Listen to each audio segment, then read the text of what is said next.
അത് പറഞ്ഞ സത്യമല്ലേ പറയട്ടെ? ഞാൻ സത്യം പറഞ്ഞാൽ പഠിച്ചോളൂ, നിനക്കൊക്കെ അറിയാൻ പാടില്ല. ഞാൻ സത്യം പറയാറുള്ളൂ, അല്ല നുണ പറയുന്ന ഇടപാട് എനിക്കില്ല. അതായത് അനിൽ ആന്റണി എന്ന് പറയുന്ന ചെറുപ്പക്കാരനെ സംബന്ധിച്ചിടത്തോളം കൂടുതൽ സമയം ഡൽഹിയായിട്ട് ബന്ധപ്പെട്ടിരുന്ന ആളാണ്. പക്ഷേ BJPയുടെ പാർട്ടി ഓഫീസുമായിട്ട് ബന്ധപ്പെട്ട് ശക്തമായി നീങ്ങിയിരുന്ന ആളാണ്.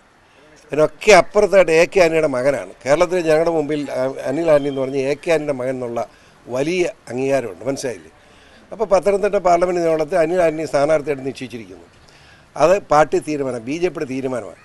വേറെ ആരും നിങ്ങൾക്ക് ഇവിടെ പലർക്കും അവൻ ചോദിച്ച പോലെ ഞാൻ സ്ഥാനാർത്ഥി ചോദിച്ചില്ല, പിന്നെ എന്താ നിങ്ങൾ വർത്തമാനം പറയുന്നത്? ഒരു സ്ഥലത്ത് ആരുടെങ്കിലും പറ, ഏതെങ്കിലും ഒരുത്തം പറ ഞാൻ സ്ഥാനാർത്ഥി ചോദിച്ചു. പിന്നെ ചില വട്ടന്മാരിങ്ങനെ പറഞ്ഞുകൊണ്ട് അതിന് ഉത്തരം പറയാൻ നമുക്ക് അറിയില്ല. അനിൽ ആന്റണിയുടെ വിജയം ഉറപ്പാക്കുക എന്നതാണ് കേരളത്തെ സംബന്ധിച്ചിടത്തോളം ഏറ്റവും അനിവാര്യമായ കാര്യം. BJPയുടെ മുഴുവൻ പ്രവർത്തകരും വളരെ ആത്മാർത്ഥ മുൻപന്തിയിലുണ്ടാവും, ഒരു സംശയം വേണ്ട.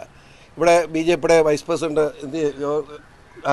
നമ്മുടെ ടീച്ചർ നിൽക്കുന്നു, പ്രമളാദേവിയുണ്ട്, ജില്ലാ പ്രസിഡന്റ് ജില്ലാ നിൽക്കുന്നു, ജോർജ് കുര്യന്തി, അങ്ങനെ നോക്കുന്നത് ഇതേ നിൽക്കുന്നു, കണ്ടില്ലേ? അതായത് ഷോണുണ്ട്, നിങ്ങളെല്ലാവരും ഉണ്ട്, അത് മിനർവ ഉണ്ട്. അതായത് ഒരു ഫുൾ കോറമായത്, യാതൊരു വിട്ടുവീഴ്ചയില്ലാത്ത പോരാട്ടമാണ്. നമുക്ക് കാണാം, നമുക്ക് മത്സരം നോക്കാം. നല്ല മത്സരമായിരിക്കും, കാണിച്ചു തരാം ജയിക്കുന്നത് എങ്ങനെയാണെന്ന്.